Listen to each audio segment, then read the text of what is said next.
Oye, porque yo siempre digo, lo grande, lo maravilloso de todo esto es que Cristo nos sacó de la puerta del infierno y nos puso en la puerta del cielo. Yo siempre tengo que maravillarme de esto, hermano, porque la verdad que si no hubiera sido por el Señor, como dice un coro, mi alma se hubiera perdido. Y yo no sé cuánto nos hemos imaginado en realidad qué significaría esto. Estar perdido para siempre. Mire, hermano, decirlo. Pero cada vez que una persona parte de esta vida sin el Señor, no importa cuán bueno haya sido, no importa cuán famoso haya sido, no importa cuánta importancia el ser humano le dé, pero déjeme decirle que si se fue sin Cristo, no es más que un perdido más. Por eso yo digo, nosotros debemos entender, hermanos, que somos dichosos, que somos bienaventurados, que lo que el Señor ha hecho por nosotros no tiene con qué compararlo. Y ahí que en esta mañana nosotros le damos gracias al Señor porque nos permite estar acá. Y agradecemos por cada visita que está con nosotros. Y le damos la cordial bienvenida. Y a las personas que nos ven a través de las redes sociales, también le decimos que son bienvenidos a nuestro servicio aquí en Filadelfia. Gloria al nombre del Señor. Hermano, nuestra deuda es demasiado grande.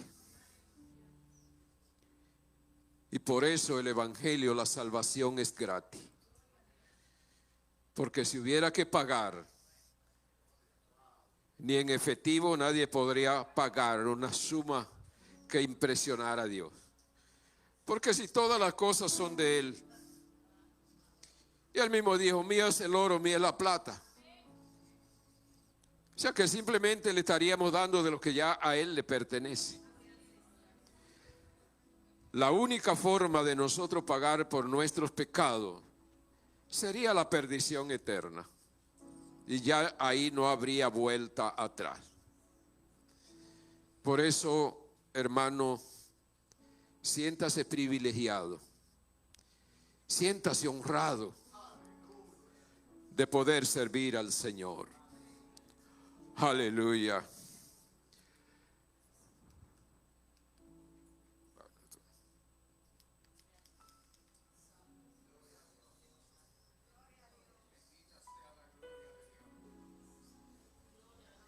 Bendito sea el Señor. Este tiene problema acá. Bendito sea el nombre del Señor. Bendito sea Dios. Hay un bloqueo aquí, pero bueno, vamos para allá.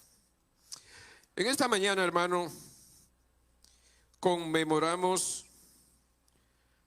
y muchos lo conmemoran sin saber lo que están realmente conmemorando, el día glorioso de la resurrección del Señor.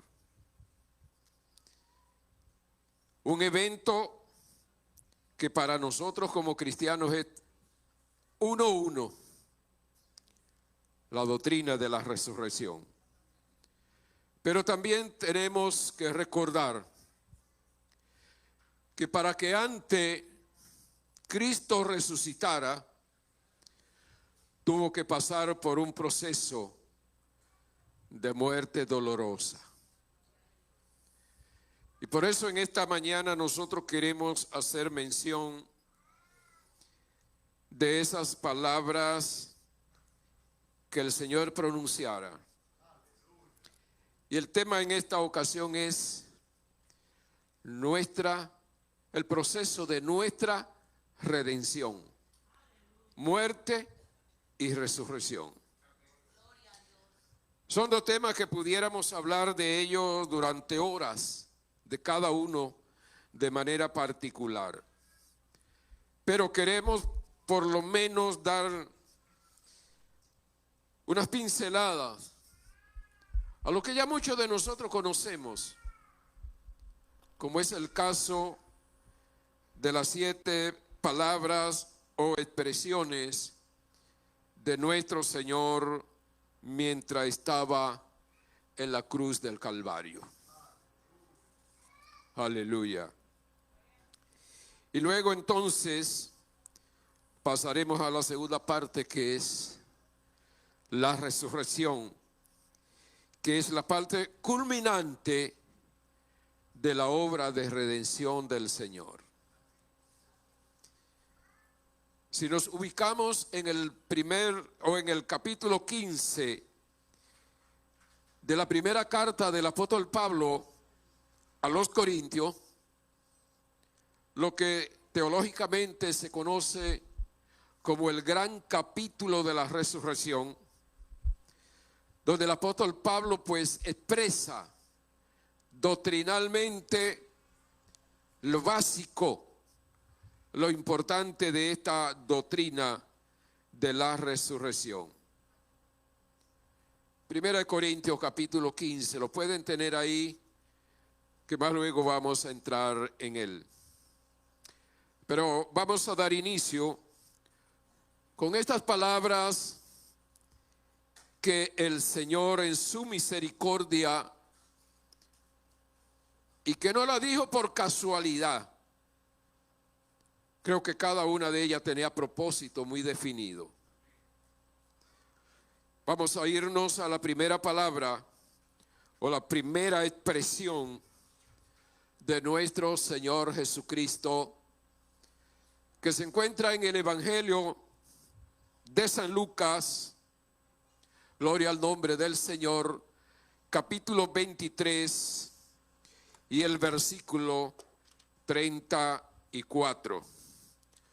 Lucas capítulo 23 y vamos a ver el versículo 34. Gloria sea el nombre del Señor. Lucas 23, 34. Dice la palabra del Señor. Aleluya. Gloria a Jesús. Dice, y Jesús decía, perdón, esta no es la primera, es la 23.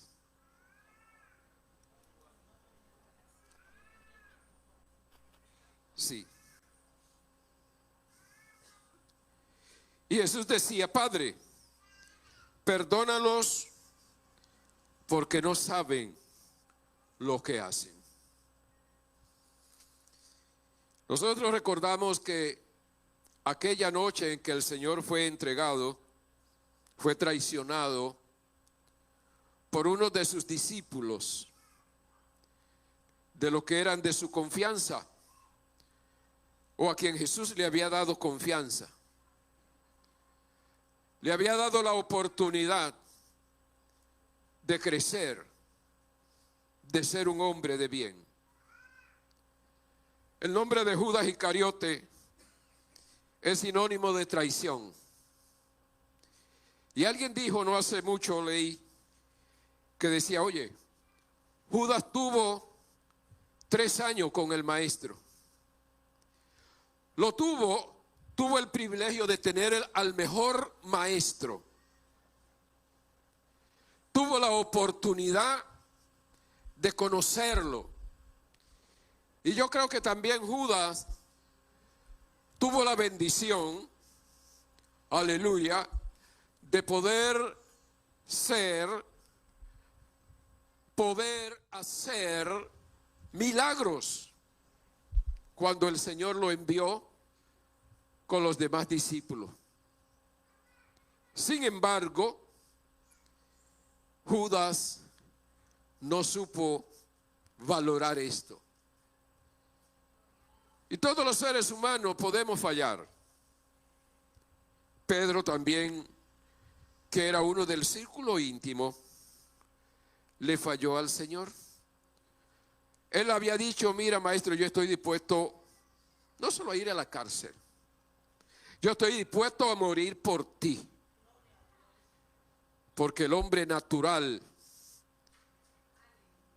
piensa o cree que puede hacer, y muchas veces resulta en fracaso.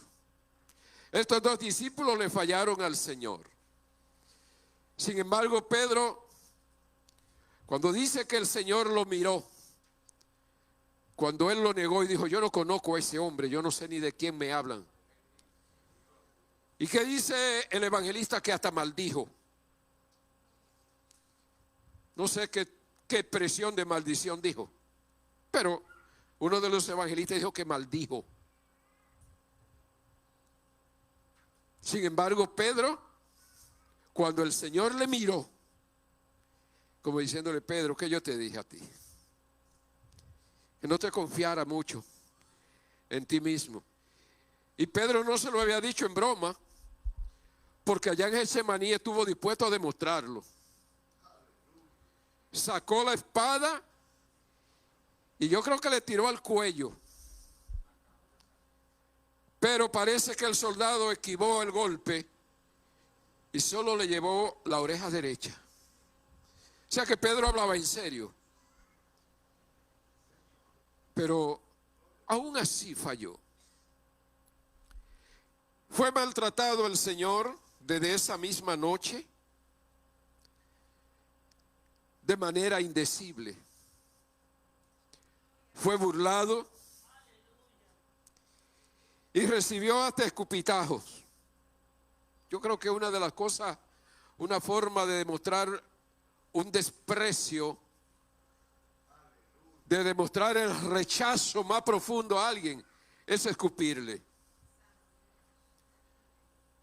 Y a él lo escupieron, le dieron bofetada y se burlaron de él. Con los ojos vendados le daban y le decía: profetízanos, di quién fue el que te golpeó. Wow, el Señor teniendo todo el poder para defenderse. Él le dijo a Pedro: ¿tú no crees que si yo quisiera, le pediría al Padre 12 legiones de ángeles que pelearan por mí? Como diciéndole: Pedro, yo no necesito que tú me defiendas, porque él había dicho ya: mi vida nadie me la quita, yo la pongo. Tengo poder para ponerla y tengo poder para volverla a tomar. Este mandamiento recibí de mi Padre. Y después de tanto sufrimiento, entonces el Señor, aleluya, cuando lo levantan en la cruz, hace esta oración: Padre, perdónalos. Perdónalos, porque ellos no saben lo que hacen. Ellos podrían decir: que no sabemos, te estamos crucificando porque te has hecho hijo de Dios. Eres enemigo del imperio porque te ha proclamado rey. Sí sabemos, pero en realidad ellos no sabían a quién estaban crucificando. Y ahora yo digo, hermano, si Cristo estuvo en la capacidad y pudo decirle al Padre que perdonara a sus verdugos, ¿por qué nos es tan difícil a veces perdonar, expresarle a alguien? Y no solo expresarlo en palabras, sino demostrarlo. yo te perdono. ¿Por qué guardar cositas en el corazón que pudieran hacernos perder esta salvación tan grande? De ahí que si el Señor perdonó, también nos enseña a que nosotros debemos perdonar. Y si usted ora con el Padre Nuestro, no le digo que rece el Padre Nuestro, que ore con el Padre Nuestro, se dará cuenta que hay una expresión ahí que es como una espada de doble filo. Perdónanos. ¿Cómo? En la misma medida, en la misma dimensión que nosotros perdonamos. Y el Señor aclaró, porque si no perdonáis a los hombres vuestras ofensas, tampoco vuestro Padre que está en los cielos os perdonará. De ahí que mucho cuidadito, hermano, con el asunto del perdón y de las cositas guardadas en el corazón. Hay que sacarla. En la segunda palabra, recuerde que el Señor había sido crucificado junto a dos malhechores. Algunos dicen que había hasta un buen ladrón. Porque cuando se refieren al que habló con él, le dicen el buen ladrón. Bueno, sería bueno en el arte de robar. Sí, vamos a decir, era experto tal vez. Tenía formas de robar y que nadie se diera cuenta tal vez. Y por ahí entonces se justificaría eso de buen ladrón, bueno robando. Pero no porque él fuera bueno. Pero este hombre que yo digo, wow, siempre digo, este hombre sí fue dichoso. Y te diría, dichoso y estaba crucificado. No era por el hecho de ser crucificado que fue dichoso. Fue por el momento y junto a quien lo crucificaron. Y este hombre, sabiendo ya que iba a morir pronto, y tal vez habiendo escuchado al Señor, y haber escuchado esa expresión de Padre, perdónalo porque no saben lo que hacen. Él dijo, pero yo no estoy crucificado junto a un cualquiera. Este es un ser especial. Yo no sé el nivel de conocimiento que él podía tener en ese momento del Señor, pero el poquito de conocimiento que tuvo lo supo emplear. Este hombre fue sabio, digo yo. Porque mientras el otro también injuriaba al Señor junto a la multitud y le decía, bueno, si es verdad que tú eres el Hijo de Dios, desciende de la cruz, sálvate a ti y a nosotros. Pero este hombre al que le llaman el buen ladrón, le responde al compañero y le dice, wow, pero ni aún temes tú a Dios estando en esta condición. Y entonces cuando se dirige al Señor y le dice, cuando vengas en tu reino. ¿En cuál reino? Un hombre que estaba para morir. Pero él entendió que este era un justo. Un hombre justo. Aleluya. Que no merecía estar en ese lugar. Y que tal vez él lo había oído hablar de la resurrección y de la vida futura.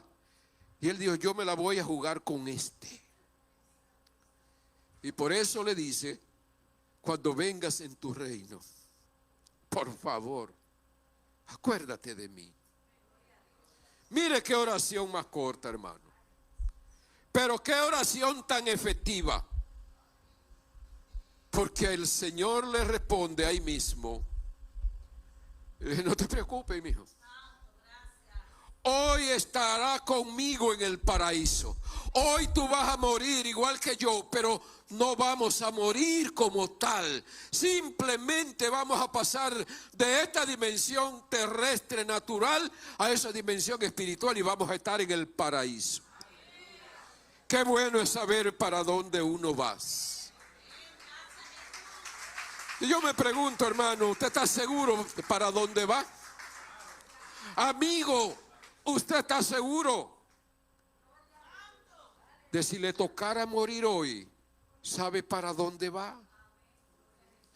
Solo hay dos lugares para donde puede ir: o a la presencia del Señor, donde ya no habrá llanto, ni clamor, ni dolor, ni muerte, ni angustia, ni los problemas que tenemos acá; o al otro lugar donde se reúnen todos los problemas grandes. Yo digo, la Biblia no me dice esto específicamente así, pero un concepto que yo he elaborado para mí, digo, el cielo es la suma de todo lo bueno que usted se pueda imaginar. Pero el infierno es la suma de todos los males y sufrimientos que usted se pueda imaginar. Y el asunto, amigo y hermano, es que aquí es que nosotros tenemos que decidir para dónde de los dos lados vamos. Los que creemos en el Señor y que mantenemos nuestra relación con Él a pesar de nuestras debilidades y fallas, estamos seguros de que si nos vamos de acá en cualquier momento, porque no sabemos el día ni la hora, y gracias a Dios que no nos lo han dicho, para que no nos vayamos antes tal vez del miedo. Pero estamos seguros para dónde vamos. ¿Usted está seguro? Si algún amigo, alguna persona que está acá todavía no tiene la seguridad plena de para dónde va, usted está a tiempo de arreglar sus asuntos con el Señor. Y tenemos acá la tercera expresión del Señor. Mujer, dice que viendo al discípulo amado, refiriéndose al apóstol Juan, y a su madre que estaba allí al pie de la cruz, donde se estaba cumpliendo una de las profecías que dijo Zacarías ya cuando recibió al niño en el templo. Y le dijo, una espada traspasará tu corazón, refiriéndose a María. ¿Usted se imagina cómo estaría el corazón de esta mujer viendo a su hijo allí clavado en esa cruz? Sabiendo ella que es lo único que había hecho, había estado haciendo bienes, sanando enfermos, resucitando muertos, dando de comer a los hambrientos, operando liberación de endemoniados y todo ese tipo de cosas. Y ahora verlo allí, y él como su hijo primogénito, que era el que debía asumir la responsabilidad, porque se entiende que ya José para esa época al parecer había muerto, porque no se menciona en ningún episodio reciente en la vida del Señor. Jesús como hijo primogénito era quien le correspondía la custodia, el cuidado de su madre. Y él se iba a ir, y por eso entonces busca quien cuide de ella de una manera como ella merecía, porque dice la palabra que ni sus hermanos habían creído en él. Entonces yo me imagino, Jesús dice, oye, mi madre va a quedar sola, mis hermanos no, ni siquiera ellos creen en mí, debo buscar a alguien de confianza a quien encomendársela. Y por eso le dice, mujer, he ahí tu hijo. Y a él le dice, hijo, he ahí tu madre. Esa relación filial que había en él ahora la traspasa a su discípulo amado Juan. Lo que nos muestra, hermano, que Jesús como tal, Dios como tal, no solamente está interesado en el bienestar espiritual nuestro solamente, sino también en el bienestar general. El bienestar integral de nuestra vida le interesa al Señor. Sí, a Él le interesa saber si usted come o no come. A Él le interesa, Él sabe si usted tiene ropa o no tiene. Si usted tiene deudas o no la tiene, Él lo sabe. Nada de nosotros está ajeno a Él, porque Él nos comprende, porque se humanó y vivió nuestras propias experiencias humanas. Porque lloró, sufrió, gloria al nombre del Señor, y experimentó lo que puede experimentar cualquier ser humano, e incluso la muerte más cruel que podía un ser humano recibir. Pero imagine el proceso, o trate de imaginar, porque yo creo que no podemos imaginarnos como en la verdadera dimensión el sufrimiento del Señor. Haber sido maltratado, flagelado. Los que han visto la película Gloria al nombre del Señor, de la muerte del Señor, de Mel Gibson, por lo menos habrán visto el proceso de esa flagelación, de ese maltrato. Desde la noche Jesús está siendo maltratado, pasa todo el resto de la noche siendo burlado, y al otro día en la mañana lo sacan cargando su propia cruz hacia el Calvario para allí entregar su vida. Usted se imagina desde el punto de vista humano las dimensiones del sufrimiento de Cristo. Yo creo que ninguno de nosotros podría soportarlo, sufrirlo. Porque tal vez no, nuestra fragilidad humana nos haría claudicar. Y yo me imagino, yo estando en una situación parecida y teniendo el poder que él tenía. Porque ahí está el asunto. Teniendo el poder que tenía para liberarse de esa situación. Y es más que él podía inmunizarse al dolor si hubiese querido. Hacer que su cuerpo no sintiera nada. Pero en ese caso no estaría cumpliendo a cabalidad con el propósito divino. Y estando en esa condición, entonces es que él se dirige a Dios de nuevo en oración. La primera vez fue para pedir perdón por sus verdugos. Ahora se dirige con una queja, con una angustia. Dice: Padre, Dios mío, ¿por qué me has desamparado? Aleluya. El dolor, el sufrimiento era atroz. Y es como que si en un momento dado el Padre apartara su mirada y él se siente allí cargando con todo el pecado de la humanidad. Piensa, hermano, los millones de seres humanos por los cuales el Señor murió. Desde su época, de su tiempo, hasta la presente generación. Y Él murió por todo. Pero piense en algo muy particular. Y es que murió por mí, murió por usted, como si hubiésemos sido los únicos. O sea que, si fuéramos a decirlo así, repartir el sufrimiento de Cristo por cada uno, mire, nos tocaría una pequeñísima parte. Pero Él no sufrió como para repartir ese sufrimiento al resto de la humanidad. A ver si me entienden. Fíjese, los que tenemos hijos, sabemos que nos nace el primogénito. Wow, ¿cómo queremos a ese muchachito, muchachita primogénito? Eso es oye, uno piensa: no voy a querer a nadie más como a este. Pero nace el segundo o la segunda.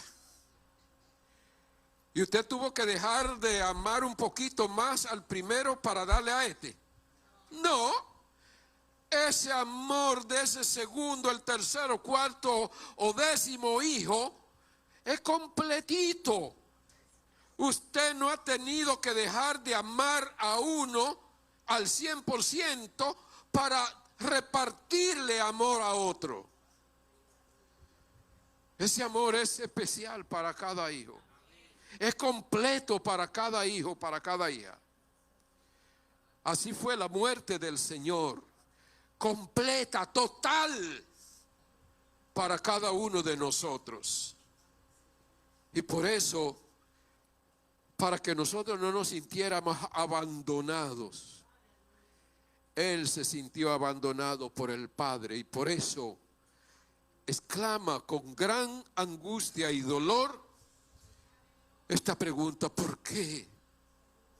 Es como si dijera: en el momento en que más necesito de ti, en el momento que más necesito que pose tu mirada sobre mí. Hermano, y me conmueve saber que fue por mí, que yo fui el culpable, y que creo que usted también es tan culpable como yo. Y como humano que era, recuerde que había sangrado mucho. Y una de las primeras consecuencias de la pérdida de sangre, una de las primeras manifestaciones es la sed. Porque ese líquido vital, la sangre, la mayor parte de ella es agua. Y cuando el cuerpo pierde mucha agua, ya sea a través del sudor, de la orina o de una herida, entonces comienza a escasearse líquido vital, el agua, y el cuerpo comienza a gritar. Las células de nuestro cuerpo comienzan a gritar por agua. Entonces el Señor ya está ahí horas en la cruz. Había perdido sangre desde que fue flagelado. Había perdido sangre cuando le pusieron esa corona de espina que le desgarraba el cuero cabelludo y quién sabe hasta dónde. Y había perdido sangre con los clavos. Su cuerpo estaba deshidratado. Y por eso Él manifiesta esta condición humana de la sed. Mire, cuando la gente tiene sed, realmente pierde hasta la conciencia. El hombre puede vivir varios días sin comer, pero no puede vivir varios minutos sin oxígeno, pero tampoco puede vivir varios días sin agua, porque se deshidrata y las células comienzan a morir y no puede sobrevivir mucho tiempo. El Señor estaba en esa condición. ¿Y quién fue culpable de eso? Usted y yo, hermano, amigo, también. Pero todo tiene su fin. Hay un refrán popular que decían por allá: no hay mal que dure 100 años, ni cuerpo que lo resista. El Señor fue crucificado, según se crea, eso de la hora tercera del día, lo que para nosotros es las 9 de la mañana. Había estado todas esas horas en la cruz. Y recuerde que Él murió a la hora en que se ofrecía el segundo sacrificio del día en el templo. Eran 2 corderos que se ofrecían diariamente, y uno era precisamente a las 9 de la mañana y el otro a las 3 de la tarde. Él fue crucificado, según se crea, eso de las 9 de la mañana. Y ya llegando, gloria sea el nombre del Señor, a esta hora crucial, Él dice: ya lo que yo vine a hacer, lo he hecho. Tuvo un ministerio terrenal donde hizo milagros, hizo tanta cosa, pero sobre todo habló del reino de Dios y de las condiciones para entrar en el reino de Dios. Y una de ellas fue que dijo muy claro: el que no se haga como un niño no entrará al reino de los cielos. Y él dijo: el que quiera ser grande, comience a ser pequeño, comience a servir a los demás. En el reino de los cielos las cosas son diferentes, porque el que quiera ser grande, quiere ser famoso, quiere crecer, quiere tener un ministerio fructífero, dice, comienza a lavar los pies a los otros. Y Dios se encargará. Después de su partida vemos en la iglesia primitiva cómo Felipe y otros fueron elegidos para servir a las mesas.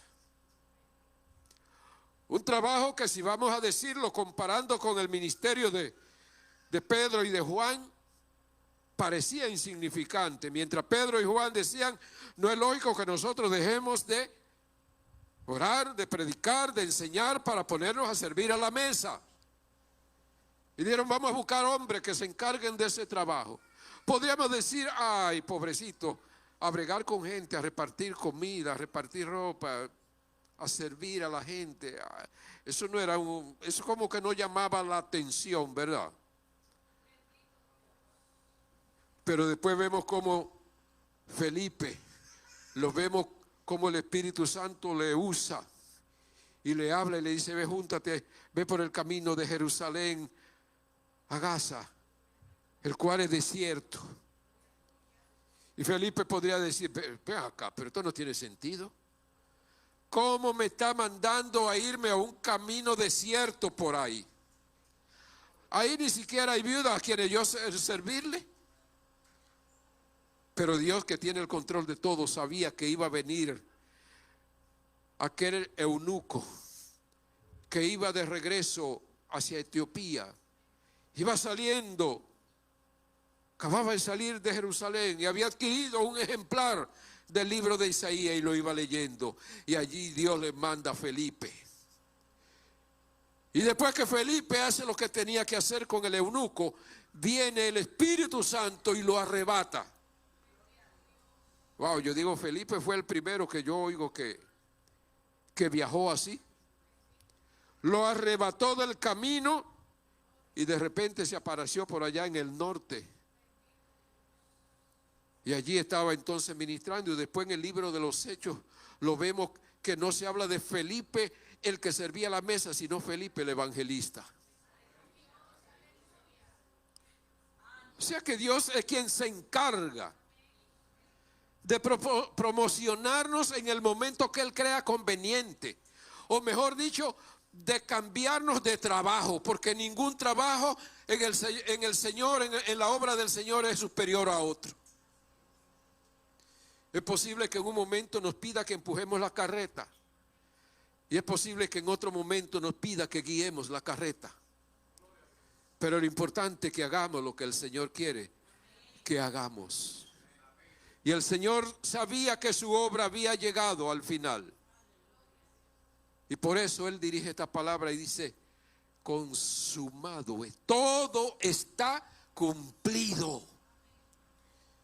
Vine a ofrecer mi vida en rescate por la humanidad y aquí estoy. Ha llegado el momento cumbre en que yo deje este mundo, porque Él había dicho a los discípulos en Juan 13, sabiendo que su hora había llegado. Al Señor no le tomó esto como una cuestión de sorpresa. Algunos han querido presentar esta situación de la muerte del Señor como un accidente, como algo que no debía suceder. Pero para eso fue que Él vino. Por eso decimos que sin el Calvario el pesebre no tendría sentido. Porque Él nació en el pesebre para llegar al Calvario. Aleluya. Y Él reconoció. La muerte no le sorprendió.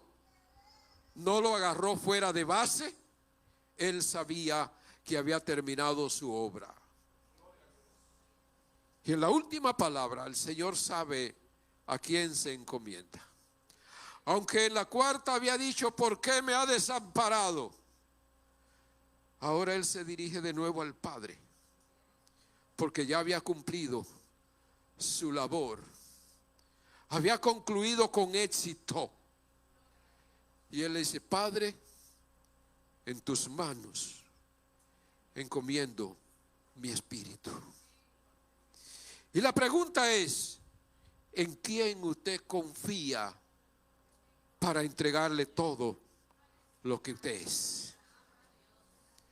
Si confiamos en un humano para entregarle todo lo que somos, posiblemente nos decepcionemos, porque es posible que esa persona nos falle. Y no quiero decir que no confiemos en nadie.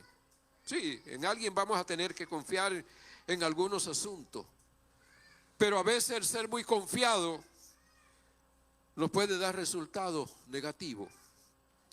Hubo un pelotero de Grandes Ligas que él estaba allá en los Estados Unidos jugando béisbol, y todo lo que él cobraba lo enviaba acá al país a unos familiares para que le hicieran inversiones, para que le guardaran ese dinero.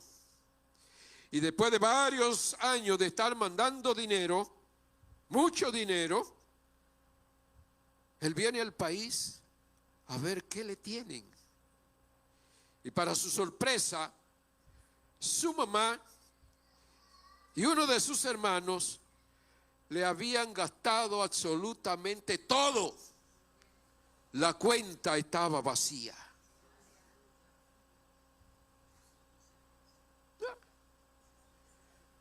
A veces confiamos, ponemos nuestra confianza en personas equivocadas. Pero el Señor sabía en quién podía confiar. Y por eso Él le dice al Padre, en tu mano encomiendo mi espíritu. Ha llegado el momento de partir. Deposito en ti todo lo que soy. Quiera el Señor ayudarnos a que cuando nos llegue el momento nuestro, si estamos conscientes, podamos estar confiados y decirle, Señor, en tu mano estoy. Con la plena certeza, como decía Pablo, yo sé en quién he creído, a quién he creído, y sé que es poderoso para guardar mi depósito, que no me va a defraudar, no me va a robar, no me va a malgastar mi depósito. ¿Dónde está su depósito? El Señor dijo en una ocasión, donde esté vuestro tesoro, allí estará también vuestro corazón. ¿Dónde está depositando usted? ¿Dónde está guardando sus tesoros? El Señor nos dice que atesoremos, que guardemos en el reino de los cielos. El mejor banco donde podemos depositar. Y el Señor dice la palabra que inclinó su cabeza y entregó el Espíritu. Dios nos ayude a que cuando nos toque podamos también morir tranquilos, confiados, si es que el Señor no ha venido antes. Porque honestamente yo quisiera que Él viniera antes. Porque no me gusta esa imagen de estar metido en una caja ahí.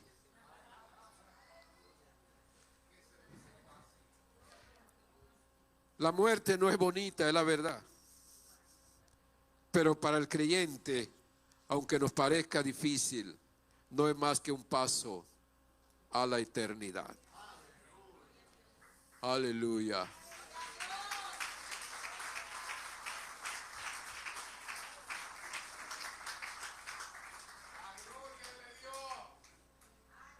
La resurrección de Jesucristo representa la victoria sobre la muerte y el pecado, confirmando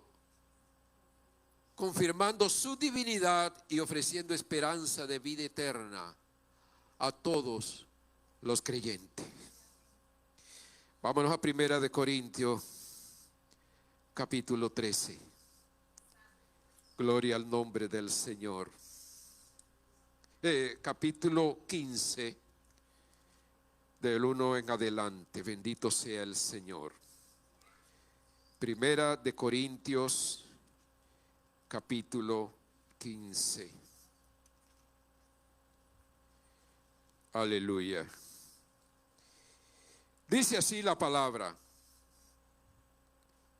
Además, os declaro, hermanos, el evangelio que os he predicado, el cual también recibisteis, en el cual también perseveráis, por el cual asimismo, si retenéis la palabra que os he predicado, sois salvo, si no creísteis en vano. Porque primeramente os he enseñado lo que asimismo recibí. Pablo había dado lo que había recibido. Que Cristo murió por nuestros pecados, conforme a las Escrituras, y que fue sepultado y que resucitó al tercer día, también conforme a las Escrituras, y que apareció a Cefas y después a los 12. Después apareció a más de 500 hermanos a la vez, de los cuales muchos viven, dice Pablo, aún, y otros ya duermen. Después apareció a Jacobo, después a todos los apóstoles. Y al último de todos, como a un abortivo, me apareció a mí. Porque yo soy el más pequeño de los apóstoles, que no soy digno de ser llamado apóstol, porque perseguía la iglesia de Dios. Pero por la gracia de Dios soy lo que soy. Y creo que todos podemos decir eso.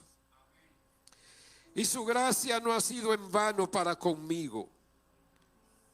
Y él sigue diciendo, antes he trabajado más que todos ellos, pero no yo, sino la gracia de Dios conmigo. Porque o sea yo o sean ellos, así predicamos y así habéis creído. Pero si se predica de Cristo que resucitó de los muertos, había un problema en Corinto. ¿Cómo dicen algunos entre vosotros que no hay resurrección de muertos? Porque si no hay resurrección de muertos, tampoco Cristo resucitó. Y si Cristo no resucitó, oiga bien esto, vana es entonces nuestra predicación y vana es también vuestra fe.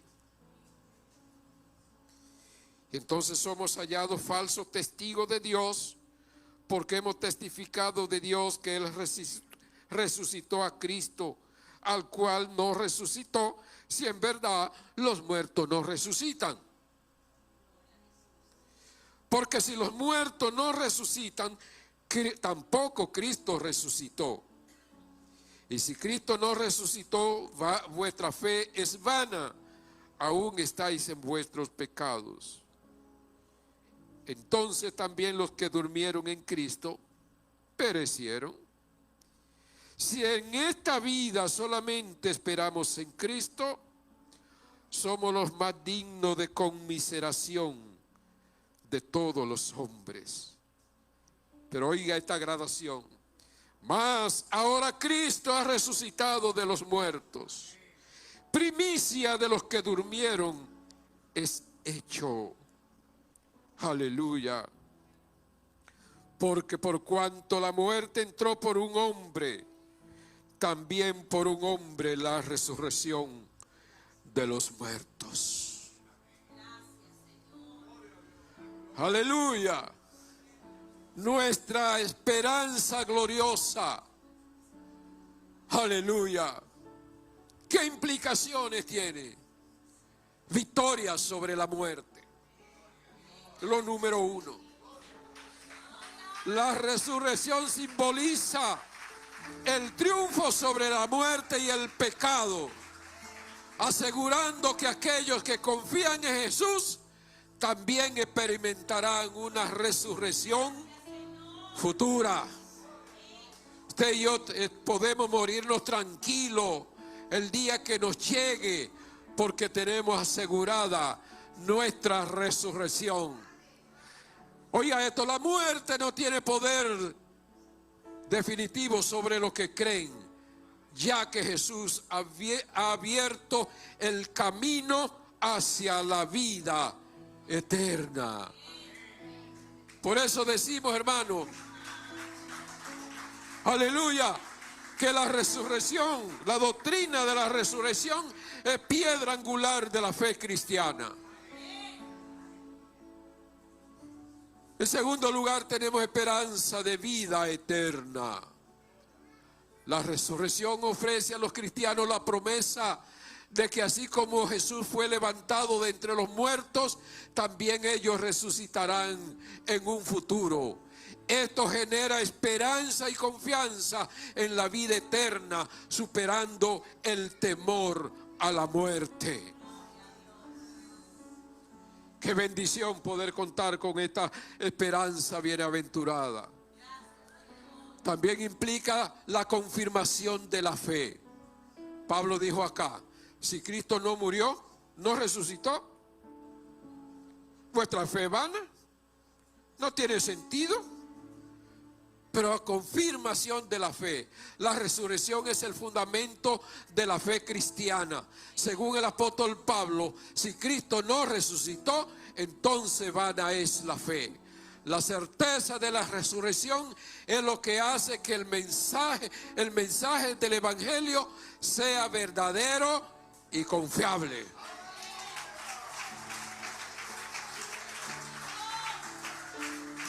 Hubo un periodista de investigación norteamericano que la esposa de él era creyente, pero él era más que ateo, era un incrédulo total. La veía a ella como una tonta porque iba a la iglesia y porque adoraba al Señor. Y él se propuso hacer una investigación con rigor científico para demostrarle a ella y demostrar al mundo que el tema de la resurrección era un cuento de hadas, era una falacia, no tenía sentido. Y él se dedicó a hacer esa investigación. Su tesis, o sea, su hipótesis era que la resurrección no era real. Se puso a investigar, hizo investigaciones bibliográficas, hizo entrevistas, hizo cuanto. Duró meses en este proceso de investigación. Y cuando él llegó a la conclusión de su estudio, tremenda sorpresa. Él quedó convencido de que la resurrección había sido un hecho real, un hecho histórico, que por más que él quisiera que le diera resultado que él quería en su hipótesis, tuvo que aceptar que su hipótesis estaba equivocada y que ciertamente Cristo había resucitado. Y una de sus conclusiones era que él decía, oye, lo primero es que ni sus propios discípulos creían ni esperaban que él iba a resucitar. Y él decía, ¿cómo es posible que esta gente hubiesen estado dispuestos a dar la vida por afirmar que Cristo había resucitado? Porque Pedro y Juan, allá en el libro de los Hechos, cuando le dijeron, mire, lo vamos a soltar, pero con una condición: no sigan hablando de este asunto y de la resurrección. Porque el relato de la resurrección nos dice que cuando los soldados romanos que habían sido puestos a velar esa tumba para que no fuera a ir a alguien a robarse el cuerpo del Señor y después decir que fue que resucitó, Oiga, los impíos, los que no conocían al Señor, habían tomado muy en cuenta. Los religiosos le dieron a Pilato: nos recordamos que aquel engañador, dicen ellos, dijo que iba a resucitar al tercer día. Pero los discípulos no habían entendido eso. Entonces ellos le dicen: manda a asegurar la tumba hasta el tercer día, para que no vayan a robarse el cuerpo y después digan que Cristo, que ese engañador resucitó. Y así lo hicieron, pero ay, qué tremendo. Ese día, cuando ese ángel fue y quitó esa roca, abrió esa puerta, ya no para que Cristo saliera, porque ya Cristo no estaba ahí. Ni los guardias, ni nadie más vio al Señor en el momento de salir de la tumba. Solamente con la presencia de esos ángeles y ese terremoto, esos guardias quedaron inutilizados. Y cuando van y dan la información, miren lo que ha pasado, señores.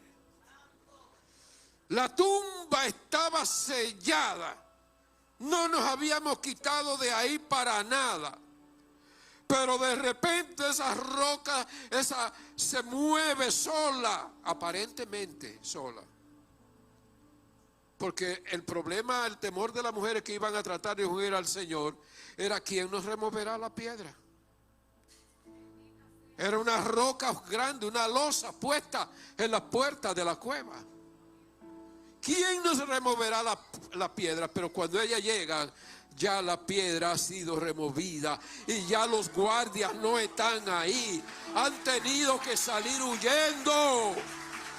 Ay, porque a la presencia del Señor tiembla la tierra, cuanto más el hombre.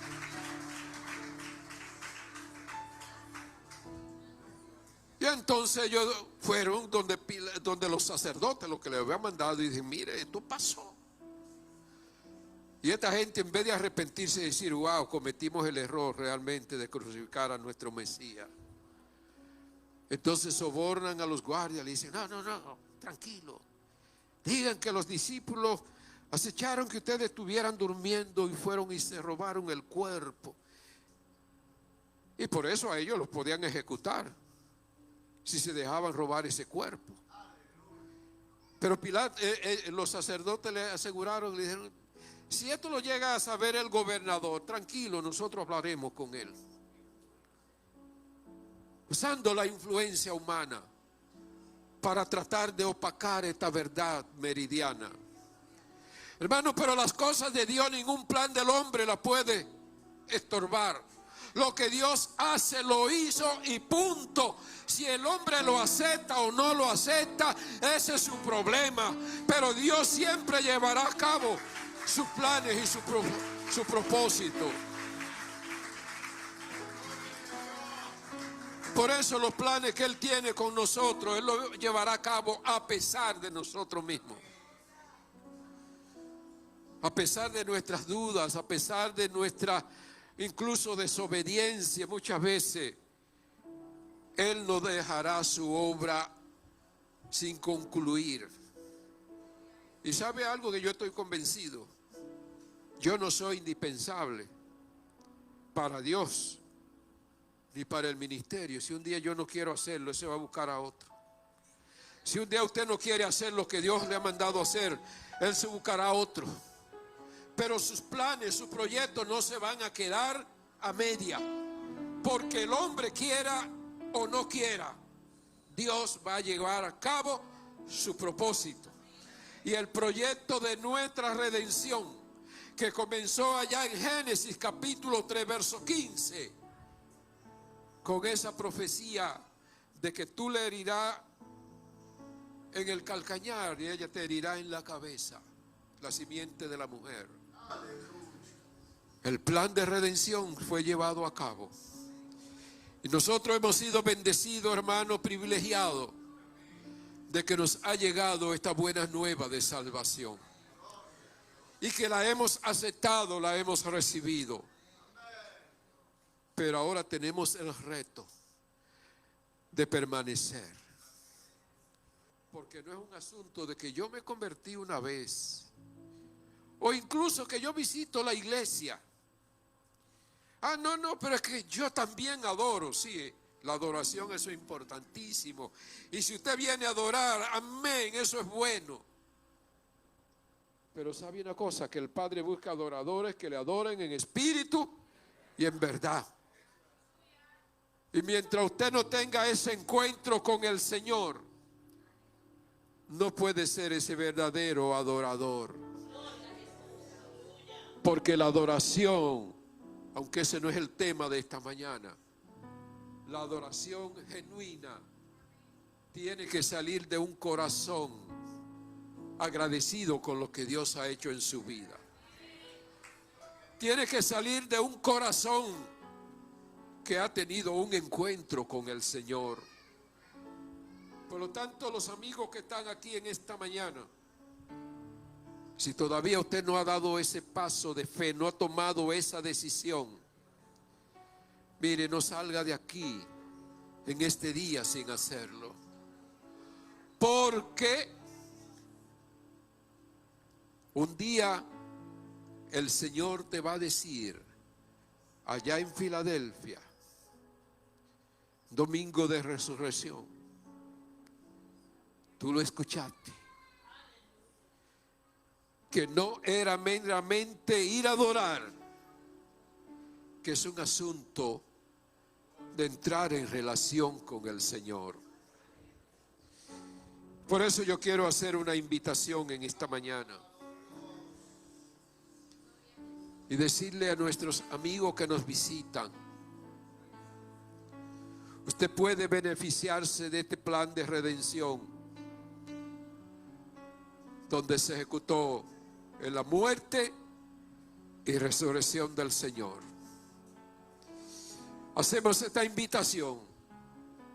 Toda persona que todavía no haya tomado esa decisión, yo quiero decirle, hoy es el día. Hoy es el momento donde usted pase de ser un amigo, una visita, a ser parte de la familia del Señor en este lugar. Y convertirse en un verdadero adorador o adoradora del Señor.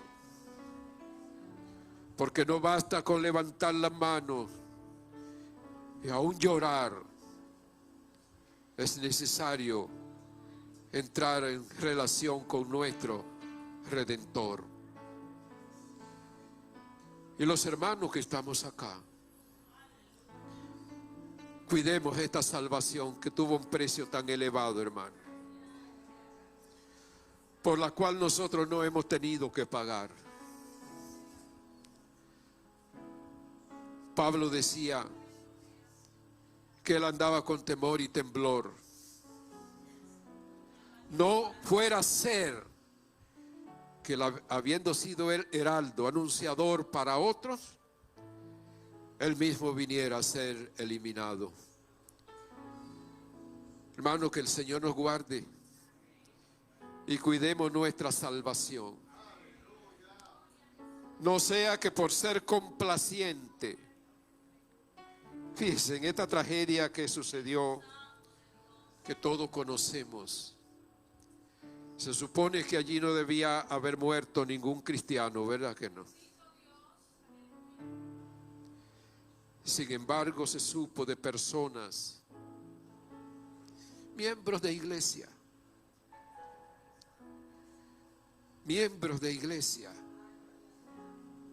que perecieron allí.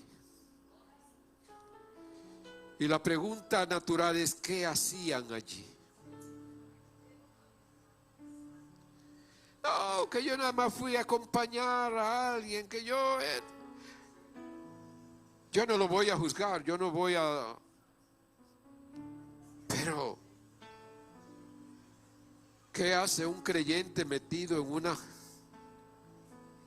cuestiones de esas? Cuidado donde usted y yo nos metemos. Cuidado en los negocios que nos metemos. Cuidado con quién nos asociamos. Cuidado con quien nos coyuntamos. Cuidemos nuestra salvación. Dios les bendiga, mis hermanos.